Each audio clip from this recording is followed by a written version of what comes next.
کیا آپ نے کبھی غور کیا ہے کہ کائنات کی سب سے طاقتور چیزیں خاموش کیوں ہوتی ہیں؟ جیسے زمین کا گھومنا، پودوں کا بڑھنا، اور پھر ٹوٹے ہوئے دل کا اندر ہی اندر سنبھل جانا۔ اکثر ہم اپنی تکلیف کو الفاظ میں ڈھال کر سکون تلاش کرنے کی کوشش کرتے ہیں، لیکن کبھی کبھی خاموشی کا صبر چیخ کر شکایت کرنے سے کہیں زیادہ طاقتور ہوتا ہے۔ جب ہم خاموش رہ کر حالات کا مقابلہ کرتے ہیں تو ہم دراصل اپنی اندرونی توانائی کو بکھرنے سے بچا رہے ہوتے ہیں۔ صبر کا مطلب یہ نہیں کہ آپ کو تکلیف نہیں ہو رہی، بلکہ اس کا مطلب یہ ہے کہ اپنی تکلیف کو اپنی کمزوری نہیں بننے دیا۔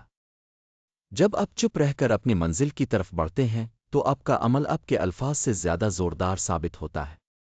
یاد رکھیں، خاموشی ایک ایسی ڈھال ہے جو آپ کو ان لوگوں کے سامنے بھی سر اٹھا کر کھڑا رکھتی ہے جو آپ کو گرتا ہوا دیکھنا چاہتے ہیں۔ لوگ اکثر صبر کو کمزوری سمجھتے ہیں، مگر یہ درحقیقت آپ کے کردار کی مضبوطی کا امتحان ہے۔ صبر آپ کو جذباتی پن سے نکال کر حکمت کی طرف لے جاتا ہے۔ جب آپ کسی کے برے رویے کا جواب خاموشی سے دیتے ہیں تو آپ صرف اس شخص کو ہی نہیں بلکہ اپنے غصے اور انا کو بھی شکست دے رہے ہوتے ہیں۔ یہ خاموشی آپ کو خود شناسی کے اس مقام پر لے آتی ہے جہاں چھوٹی چھوٹی باتیں آپ کو متاثر کرنا چھوڑ دیتی ہے۔ یہ وہی سکون ہے جو بڑی بڑی کامیابیاں بھی نہیں دے سکتی۔